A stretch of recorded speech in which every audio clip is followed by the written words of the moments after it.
Olá, meu nome é Eduardo, sou o criador do site Comunistas e hoje eu vou fazer esse vídeo para dar algumas explicações sobre a guerra civil na Síria, porque eu lanço vários vídeos aqui da TV Ana News com as minhas traduções da guerra civil na Síria, só que muita gente não tem muito conhecimento sobre o assunto. A nossa imprensa também não fala da guerra direito, mostra só um lado. Então eu vou fazer uma explicação para as pessoas entenderem melhor como se divide a guerra civil na Síria, quem está de qual lado, de uma forma mais didática para que as pessoas possam entender melhor. Eu vou tomar como base essa revista aqui que eu achei lá na escola, que é revista da Carta na Escola, falando sobre a guerra civil na Síria de um modo muito didático, lógico, né, porque é uma revista voltada exatamente para a sala de aula. E aqui está escrito: Síria, porque o país é peça central no tabuleiro que envolve grandes atores do sistema internacional. Na primeira parte aqui, o primeiro artigo fala a partilha da pizza. A partilha da pizza, que foi escrito no momento, deixa eu ver, dar uma olhada aqui para falar melhor para vocês. Outubro de 2013, de outubro de 2013 essa revista, foi naquele momento que estava aquela pressão dos Estados Unidos para intervir na Síria e a pressão da Rússia e da China contra essa intervenção. Bom, são dois artigos que tem nessa revista. O primeiro o primeiro artigo é do Antônio Luiz M.C. Costa, e ele fala sobre o panorama geral que estava ocorrendo naquele momento sobre a guerra civil na Síria. Uma das coisas que eu achei interessante que ele falou aqui, por exemplo, rebeldes oficiais versus rebeldes, que ele fala isso, ele fala em tom de deboche aqui. Implicitamente, os Estados Unidos parecem desistir de vez de tentar forçar a vitória do exército da Síria livre. A facção relativamente pró-ocidental, para os quais parte da mídia ocidental adotou a prática esdrúxula de chamar de rebeldes regulares ou mesmo rebeldes oficiais. Os demais, vinculados à Al-Qaeda, aos salafistas ou ao separatismo curdo, seriam rebeldes, ou seja, há uma mistura de facções lá dentro da Síria.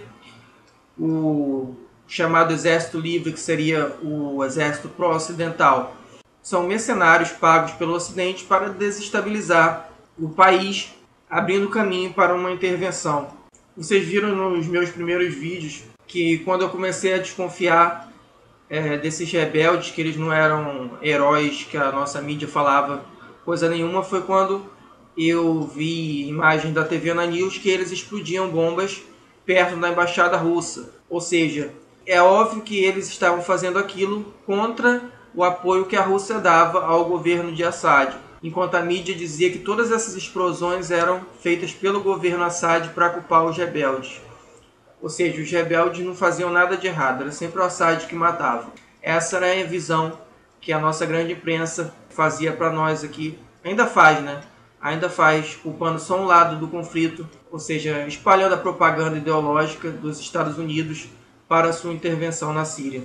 E aqui ele cita o caso do sequestro de um historiador, o historiador e politólogo belga Pierre Piscini e o jornalista italiano Domenico Chirico, libertados no dia 8 após 5 meses de cativeiro nas mãos da Brigada Al-Farouq, que são considerados islâmicos moderados, revelam ter sofrido torturas nas mãos de seus algozes e ouvido uma conversa por Skype deles com supostos membros do Exército Livre Sírio, na qual admitiam ter realizado o ataque químico em busca de uma intervenção ocidental.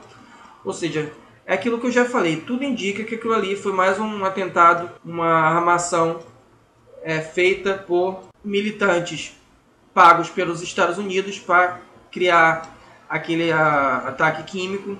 Se é que houve ataque químico, que não tem certeza como aquelas crianças que apareceram foram mortas, e aqueles vídeos que apareceram no YouTube, foi uma orquestração para iniciar uma intervenção mesmo dos países inimigos da Síria e dos Estados Unidos para derrubar o governo Assad.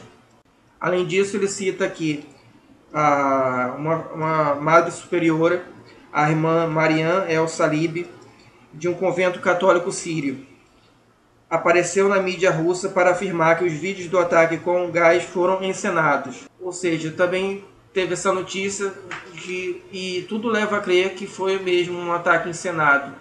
Para nós que temos um pouco de sensibilidade, para todo mundo que tem um mínimo de sensibilidade, pode parecer uma coisa bastante estranha você achar que pessoas seriam capazes de pegar crianças mortas, colocar tudo, juntar tudo como se fosse qualquer peça de ferramenta, qualquer coisa, como se fosse um móvel velho, pegar várias crianças mortas e juntando no local para filmar, para fotografar, para poder espalhar uma mentira. Mas naquele vídeo que eu traduzi, como a CIA faz a revolução na Síria, se você não viu ainda, veja agora. Você vai ver que matar a criança e carregar para culpar o outro lado, para esses agentes da CIA que estão lá na Síria, é rotina, é parte do processo. Não há nada de absurdo nisso, na mentalidade deles. E aqui fala também já é a saída honrosa que o Obama deu, que o Putin deu para o Obama, né, de fazer com que o Assad destruísse seu arsenal químico e evitando assim a invasão. Na verdade, como vocês puderam ver com exclusividade aqui, houve na verdade um ataque sim da Rússia contra os Estados Unidos. A Rússia interceptou 2 mísseis americanos, a Marinha Russa no Mar Mediterrâneo interceptou 2 mísseis americanos, explodiu um no alto, no ar, e outro se desviou e caiu no mar. Foi isso que fez com que os Estados Unidos não atacassem a Síria. Foi isso que fez os Estados Unidos desistirem de atacar a Síria. E na época eles falaram que acharam melhor dizer que foi Israel que lançou aqueles mísseis num treinamento, que depois se viu pela uma fonte libanesa, diplomatas libaneses, que aquilo ali na verdade foi uma interceptação da Rússia. E como os Estados Unidos não estão preparados para uma guerra contra a Rússia, que é óbvio, é uma guerra que se tornaria uma guerra mundial e possivelmente nuclear, eles desistiram do ataque nesse momento. Outra coisa foi que aqui está falando sobre os congressistas americanos que foram contra a guerra por vários motivos. Tinham os conservadores que sempre apoiaram a guerra, mas queriam enfraquecer o Obama. Interessante que teve até uma frase da Sarah Palin, que é uma das mais conservadoras norte-americanas da política americana, já foi vice do McCain, e ela fala que se os dois lados na Síria gritam Allah Akbar, que Allah resolva. Ou seja, se os dois lados falam em Allah, então que Allah resolva a guerra, não tem que se... Os Estados Unidos não tinham nada que se meter ali. É uma visão, inclusive, isolacionista, que é uma visão de que os Estados Unidos não se devem intervir em outros países. Não por causa dos humanitários, não, até porque esses isolacionistas são de extrema direita, só que eles não querem que os Estados Unidos cuidem mais de sua casa e não se metam muito em assuntos internacionais. É uma posição desses isolacionistas, que são uma ala extrema dentro do Partido Republicano. E, inclusive, segundo o Tea Party, né, que é Tea Party, que é o partido lá mais de extrema direita dentro da extrema direita republicana, que falou que os Estados Unidos, se atacassem a Síria naquele momento, os Estados Unidos estariam sendo a força aérea da Al-Qaeda, porque a maior parte dos rebeldes que estão na Síria lutando contra Assad fazem parte da Al-Qaeda, são grupos ligados à Al-Qaeda. Bom, gente, mas a própria direita americana é dividida.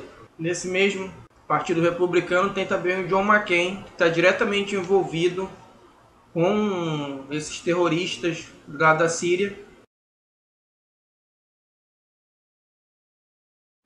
que é o mesmo John McCain, que ele foi lá na Praça Meidan, onde ocorreu a manifestação que levou ao golpe na Ucrânia, onde os nazis terroristas derrubaram o presidente eleito Yanukovych. Ele estava lá dando biscoitinho, dando bebida para os terroristas.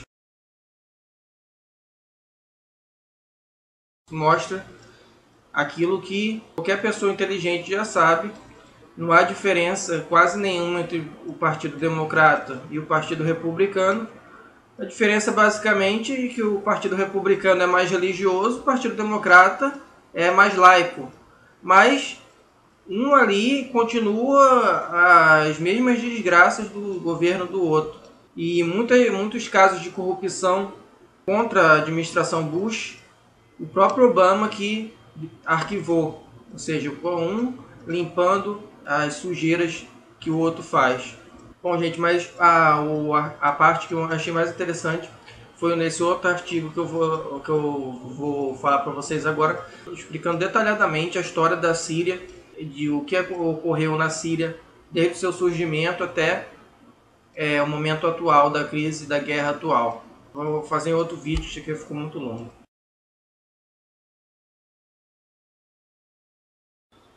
Bom, gente, continuando aqui nesse vídeo com explicações sobre a guerra civil na Síria, como ela começou. Agora eu vou usar como base para falar para vocês um artigo do Renato Costa, Muito Além de uma Guerra, que ele começa falando da Primavera Árabe e das diferenças entre os vários países, porque a Primavera Árabe não conseguiu derrubar o presidente Assad.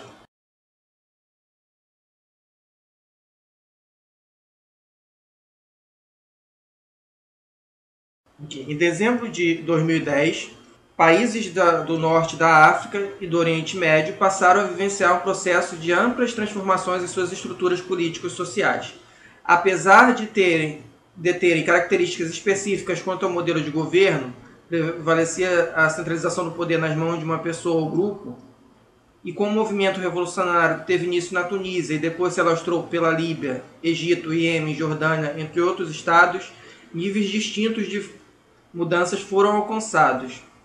Com o desencadear da Primavera Árabe, muitos grupos sociais encontraram espaço para manifestação e, com o suporte da comunidade internacional, puderam depor lideranças ditatoriais que comandavam os países há décadas. O tão alardeado efeito dominó fez ditaduras caírem no prazo curto. No entanto, em alguns países, nem sequer os ventos da Primavera Árabe conseguiram soprar, ou, quando tiveram essa oportunidade, nem sempre geraram transformações expressivas. Diante dessas disparidades de resultados da Primavera Árabe, o questionamento que perdura diz respeito à razão pelo qual a Síria se encontra imersa numa guerra que, sob muitos aspectos, vem dizimando o Estado e a população. E mais, tem como espectadores privilegiados os demais países e organizações internacionais que não se entendem contra as medidas a serem adotadas. Para entendermos o porquê da Síria não ter conseguido depor seu governante com a mesma facilidade que o Egito, Tunísia e Líbia tiveram, é importante nos atermos em como o Estado sírio foi criado e o papel que passou a desempenhar no Oriente Médio. Uma coisa importante que eu achei aqui que ele falou, que é uma visão bem parecida com a minha, é que nós temos que ter cuidado para não generalizar tudo. Eu já li artigos falando que, por exemplo, toda a Primavera Árabe foi uma invenção da CIA, ou seja, que a CIA fomentou toda a Primavera Árabe.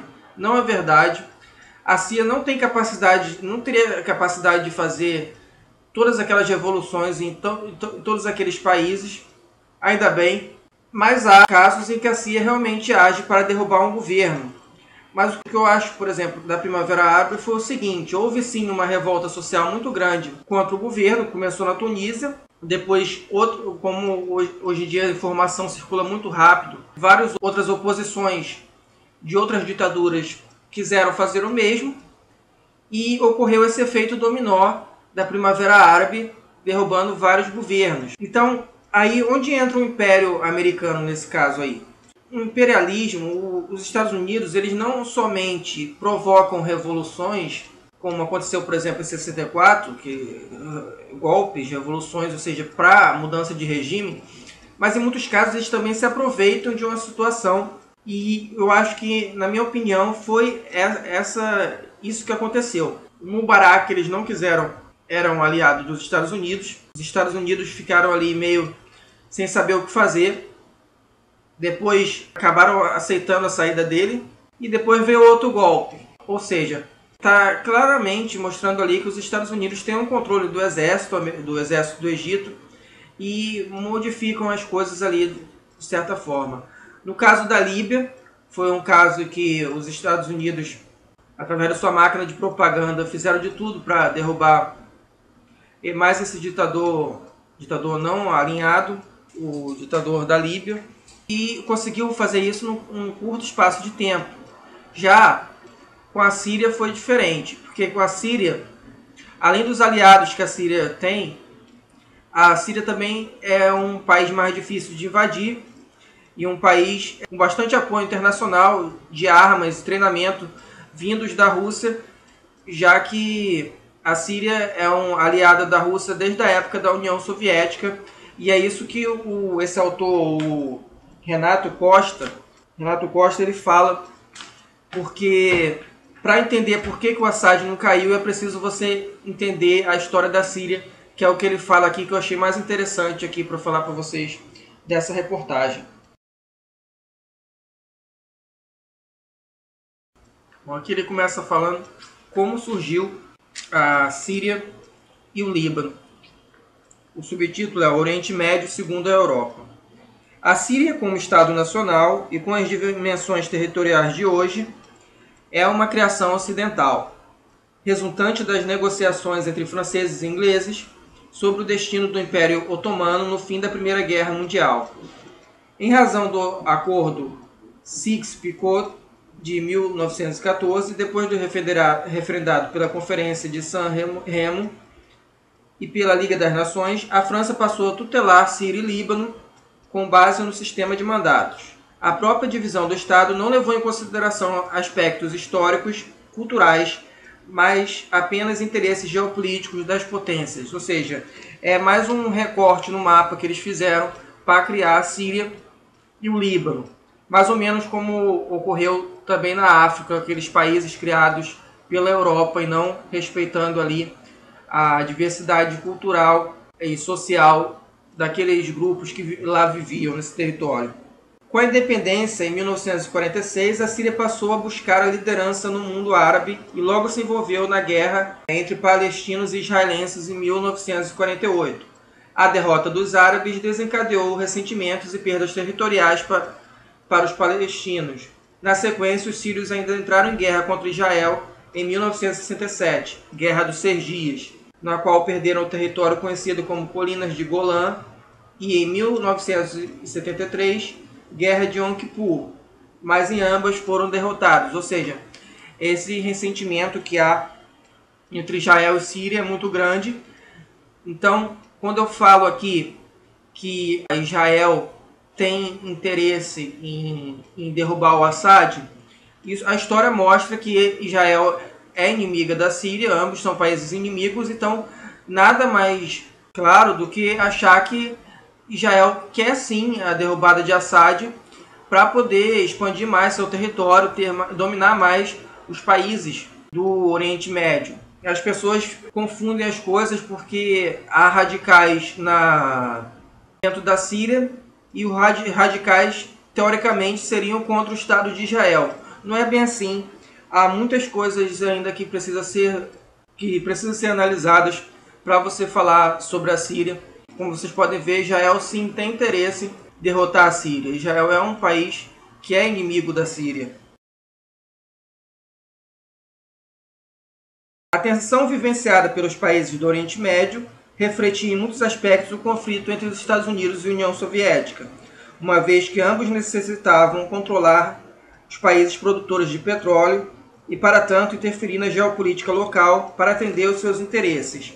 Como Israel contava com o apoio dos Estados Unidos, assim como o Irã até 1979, quando ocorreu a Revolução Islâmica que depois o Shah Mohammad Reza Pahlavi, a União Soviética se viu obrigada a fortalecer seu apoio à Síria. Ou seja, como os Estados Unidos dominavam tanto Israel como o Irã, a União Soviética já apoiava a Síria e passou a apoiar ainda mais a Síria nesse momento, para ter um contraponto ali no Oriente Médio, não deixar tudo sobre o domínio dos Estados Unidos. Essa era a geopolítica na época da Guerra Fria. Em 1971, depois de muita disputa política interna, Hafez al-Assad, de origem alauíta, um segmento do xiismo, tornou-se presidente da Síria. Ele conseguiu fazer com que essa minoria religiosa, aproximadamente 10% da população, controlasse o país formado majoritariamente por sunitas, 70%. Tal manobra política foi viabilizada devido ao seu controle das Forças Armadas e a política de modernização econômica que implementou no país, a qual passou a gerar melhora na qualidade de vida da população, independentemente da estrutura centralizadora do poder. A construção do culto à sua figura fez com que al-Assad se transformasse numa grande liderança local e no mundo árabe. Ou seja, está mostrando aqui, o pai do Assad é alauíta, assim como Assad. O pai dele era alauíta, Hafez al-Assad. Ele subiu ao poder e ele é um grupo político, uma divisão do Islã, o xiismo, que é só 10% da população da Síria e controla 70%. Aqui está explicando como é que ele conseguiu manter esse controle, não só através, no caso, do Estado centralizado, de muito poder em suas mãos, mas através de uma modernização econômica. Ele melhorou a economia, melhorou a situação do país em muitos casos, e conforme nós sabemos, é muito mais difícil ter revoltas sociais em países em que a economia vai bem, há uma melhora econômica. Por isso ele conseguiu também do culto aqui a sua figura, né, o culto à personalidade, conseguiu muita gente apoiasse ele, inclusive não fosse xiita, também apoiasse o seu governo, conseguiu assim manter o seu poder por esses dois lados, tanto através da força, que manteve o governo centralizado, mas através da modernização econômica, que melhorou a vida do país. Continuando aqui, Hafez al-Assad nunca compartilhou dos pressupostos da Revolução Islâmica Iraniana e, inclusive, tinha receio de que grupos fundamentalistas tentassem alterar a ordem secular do país. Aqui ele está falando o seguinte: ele nunca gostou da revolução no Irã, do governo do Irã, porque o governo do Irã, como vocês sabem, é uma revolução conservadora, uma revolução que o país independente dos Estados Unidos, mas culturalmente é um país bastante, como vou dizer, bastante arcaico, bastante fundamentalista mesmo, no sentido do, por exemplo, que as mulheres são obrigadas a usar burca e mais outras coisas até muito piores do que isso que tem no Irã. Por isso, e a Síria, pelo contrário, a Síria sempre foi, esse Hafez, ele sempre um estado secular, ou seja, na Síria tem cristãos ortodoxos, tem xiitas, sunitas, e essas pessoas conviviam ali. Ou seja, um caráter secular, um estado secular. É uma ditadura, mas é um governo laico, que não tem uma religião, não impõe uma religião àquelas pessoas. No entanto, a aproximação com o Irã teve o nítido propósito de encontrar mais um aliado contra os Estados Unidos e Israel. Nesse sentido, o apoio ao Hezbollah, a organização xiita libanesa, em sua luta contra os israelenses, se configurou numa estratégia ideal. O Hezbollah é um grupo paramilitar libanês. Os Estados Unidos chamam de terrorista. Quem os defende dizem que não é terrorista, é um grupo de resistência contra Israel, que esse grupo foi formado para resistir ao ataque de Israel, quando Israel atacou o Líbano. Ele também tem apoio desse grupo, inclusive em uma cidade, nas cidades fronteiriças entre a Líbano e a Síria. Esse grupo luta contra os chamados rebeldes sírios, não só porque são aliados do Assad, mas também que lutando na fronteira contra os rebeldes, esse grupo do Hezbollah, ele protege o seu próprio país, porque evita que os rebeldes formem bases na sua fronteira e, consequentemente, depois tente um ataque dentro do seu país, que é o que já aconteceu várias vezes.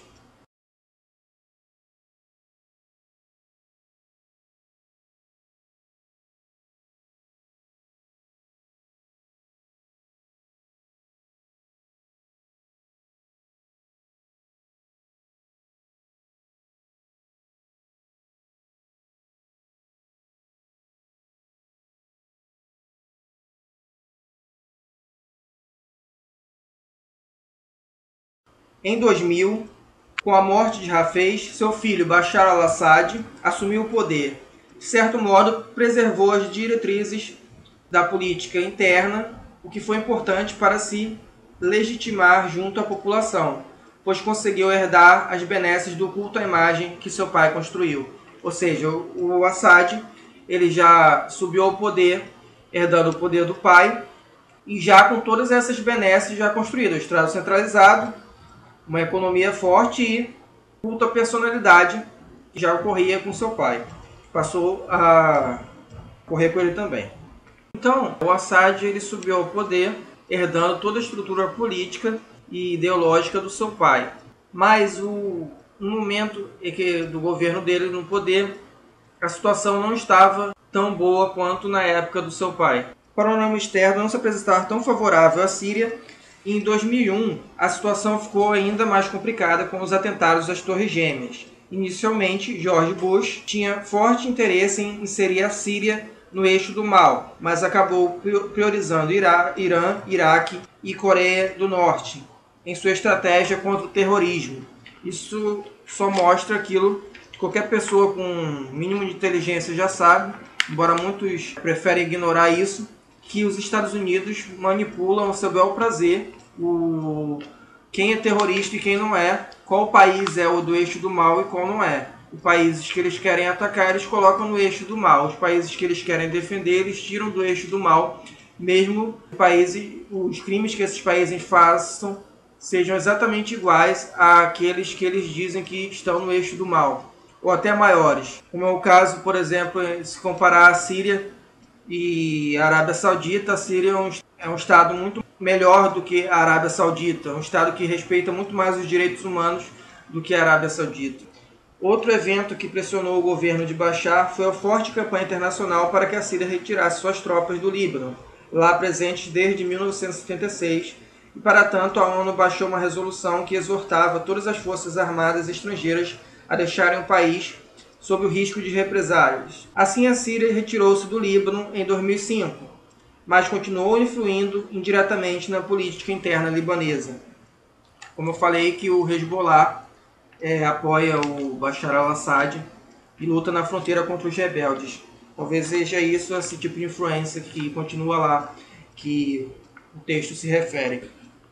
Olha, sem apoio e financiamento de países ocidentais partidários dos Estados Unidos, os rebeldes seriam reprimidos. Ou seja, que ele está explicando que se não fosse o apoio externo dado a esses rebeldes que estão lá para derrubar o Assad, muito provavelmente não teria ocorrido essa guerra, porque eles já teriam desistido e baixado as armas há muito tempo.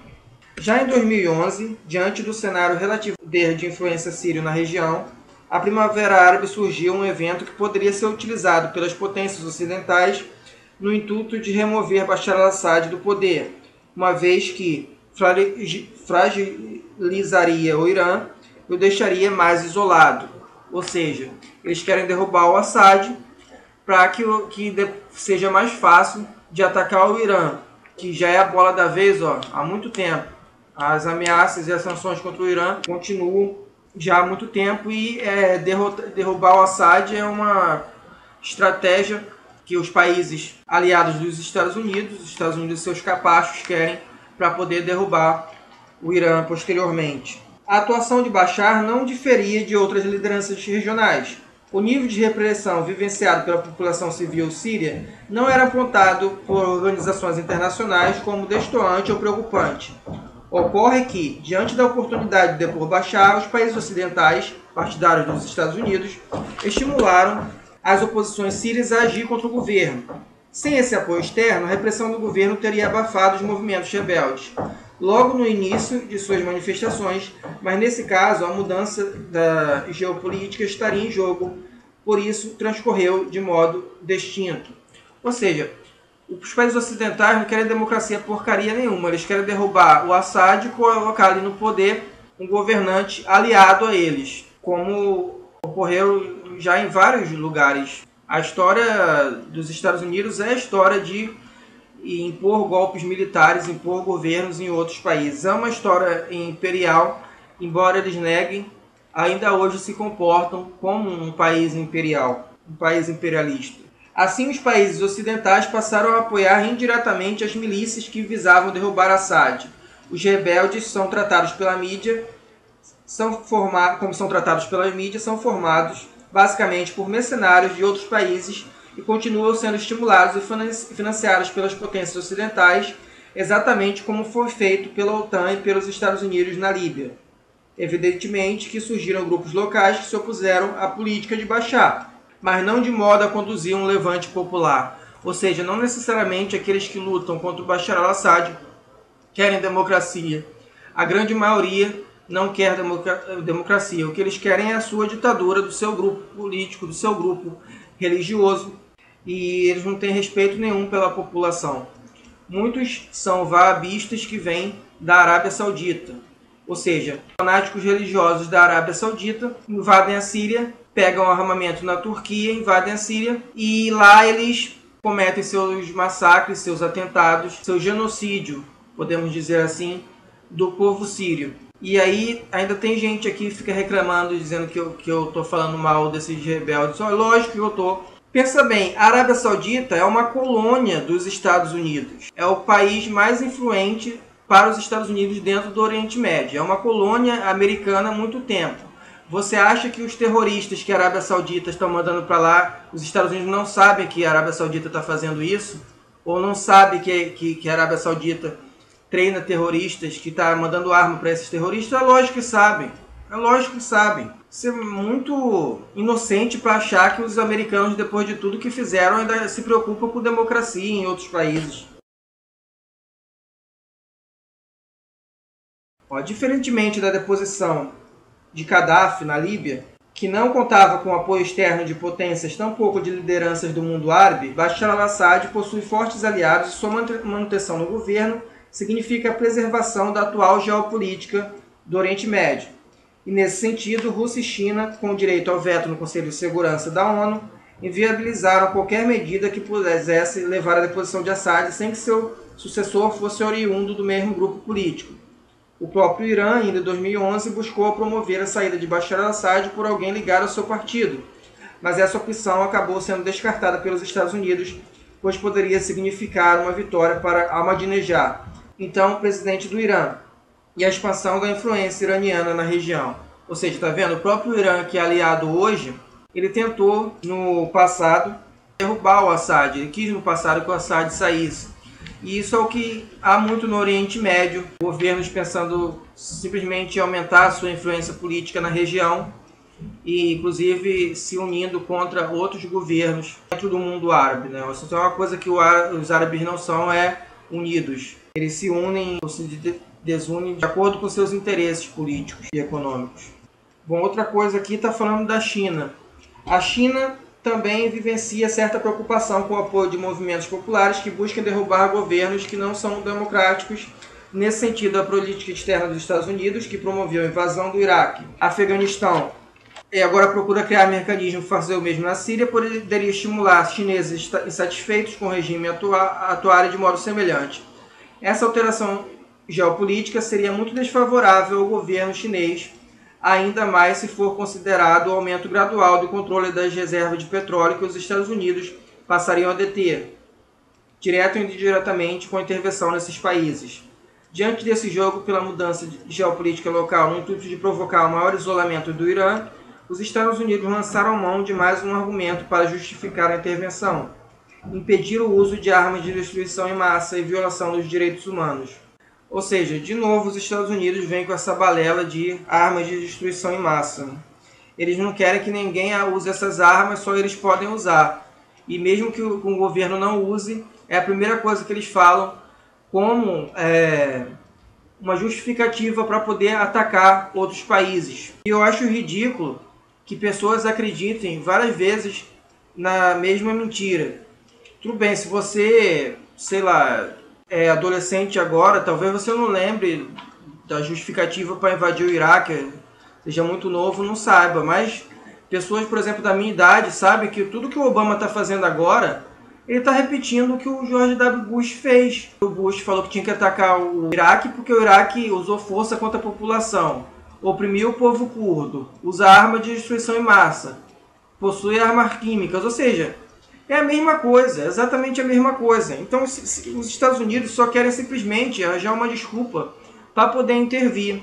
E com Assad não foi diferente, porque ele só se salvou por causa do apoio da Rússia e da China. O grande problema é que tanto a China quanto a Rússia, principalmente a China, mas falando da Rússia, eles não intervêm muito para barrar esse imperialismo norte-americano. Eles só intervêm quando esse imperialismo chega no quintal deles, bate às suas portas, vamos dizer assim, como foi o caso na Síria, em que a Rússia tem uma base na Síria, e como é o caso da Ucrânia, agora recentemente, já que a Rússia tem uma base lá na Crimeia.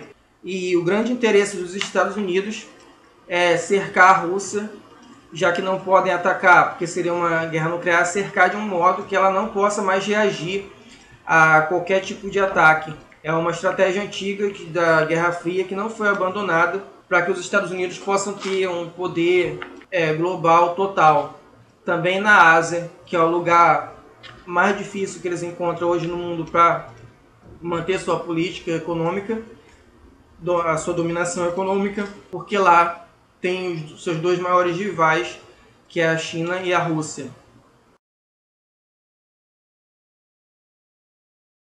O efeito de intervenção na Síria sem o endosso da Rússia e China poderia repercutir em toda a região, além de atrair o Irã para a guerra. Potencializaria o conflito interno com o apoio militar russo, chinês e iraniano ao exército de Bashar al-Assad.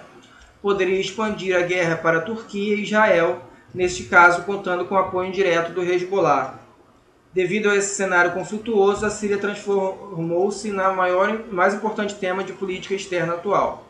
Os próximos lances desse complexo jogo são aguardados com muito anseio e preocupação, pois poderiam referendar o unilateralismo dos Estados Unidos ou reabrir caminhos diplomáticos que ainda não foram explorados completamente.